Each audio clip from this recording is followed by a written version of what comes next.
আমি ব্যর্থ আমি ব্যর্থ শুনেন, একজন ফেইলিয়ারকে কখনো আপনারা ডাকবেন না। আমি ফেইলিয়ার। আমি ভাই সিলেটের মানুষ আপনাকে আসসালামু আলাইকুম ফাহিম ভাই, আসসালামু আলাইকুম সিলেটবাসী, আসসালামু আলাইকুম ছোটো ভাইয়ের একটি ভিডিওতে।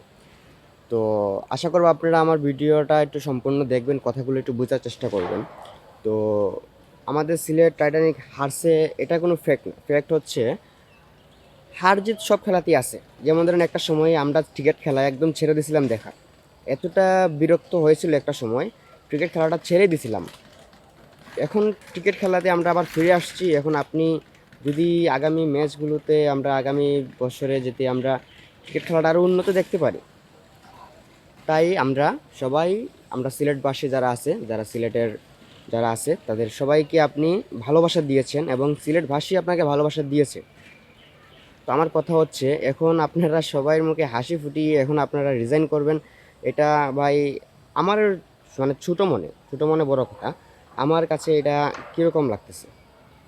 কারণ যেই একটা সময় ছিল আমরা ক্রিকেট খেলাটাকে এতটুকু বিরক্ত মনে করতাম, এতটুকু করতাম।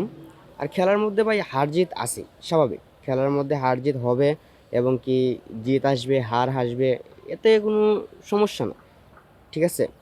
তো আমার একটি কথা হচ্ছে, আপনি রিজাইন করাটা উচিত হবে না। কারণ আমাদের সিলেটবাসী আপনাকে অনেক ভালোবাসে এবং আমিও মনে করি যে আপনিও অনেক ভালোবাসেন সিলেটবাসীকে, এই জন্যই আপনি এতটুকু পর্যন্ত ছিলেন। তো আমরা ইনশাল্লাহ আগামীতে আপনার হাতে কাপটা দেখতে চাই।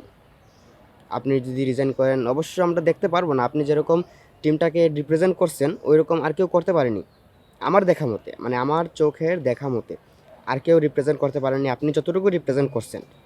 অন্ততপক্ষে ফাইনালে তো গেছি আমরা, এটা আমরা গর্ব করে বলতে পারবো যে আমরা ফাইনালে গেছি।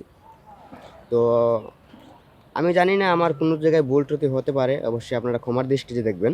ধন্যবাদ।